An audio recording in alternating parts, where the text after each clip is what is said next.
The U.S. and Cuba are set to restore diplomatic relations after more than 54 years of hostilities between the two countries. In the first half of 20th century, American companies in Cuba controlled the agricultural and industrial capacity of the country. It is believed that the U.S. companies owned at least 60% of Cuban sugar industry. Moreover, in 20s, Cuba was proclaimed as the Caribbean Las Vegas, as hotels and casinos were built all around Havana, attracting tourists from America and Europe. During 20s and 30s, the US and Cuba began slowly drifting away from each other as socialistic moods in the society criticized and despised American industries in Cuba. I was recently in Cuba in December.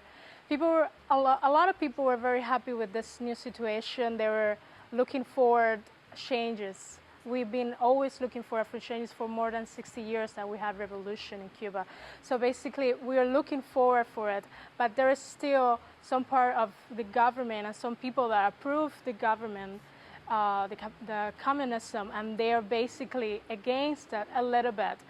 In 1959, Fidel Castro conducted a very successful military coup which saw Cuba isolating itself from the rest of the Western world. They need to see that there's a lot of very nice people, a lot of culture and a lot of history behind, and everything has been destroyed basically with this communism ideas. The U.S. imposed a trading embargo on Cuba and made sure that no capitalistic country had any relations with the communist state.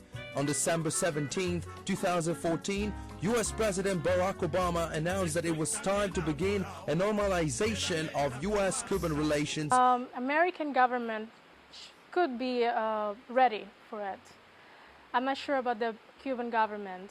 I think they need some kind of control over the Cuban population. Cuban and U.S. relationships had its admirers and critics. However, most people agree that the embargo has not been as effective as it was perceived to be. Many European countries has long ago established diplomatic relationships with Cuba, thereby normalizing the geopolitical situation in the world. Ivan Kelly, Lynn University News.